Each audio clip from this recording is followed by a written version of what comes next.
Marami nga naman sa atin ang nahihirapang magtipid dahil sa napakamahal na mga bilihin sa panahon ngayon. Madalas, ang ating sweldo o baon ay nagkukulang dahil hindi natin namamalayan na gano'n na lang pala kabilis maubos ang ating pera.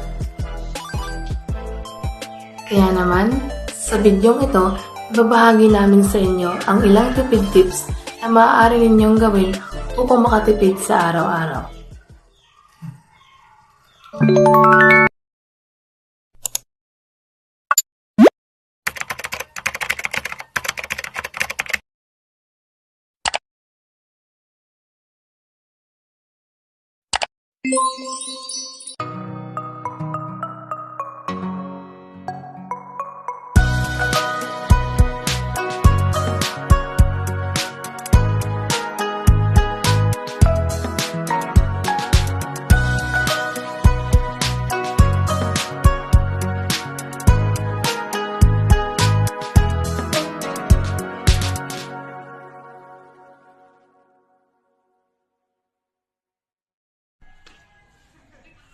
Julina, ang ganda nito oh.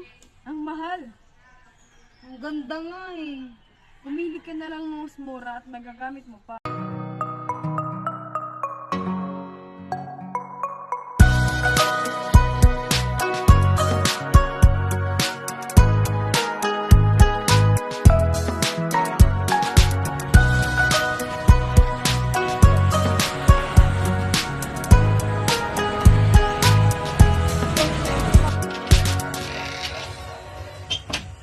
Ano kaya ulamin ko? Ito na lang sa malinis, nakakatibid pa ako.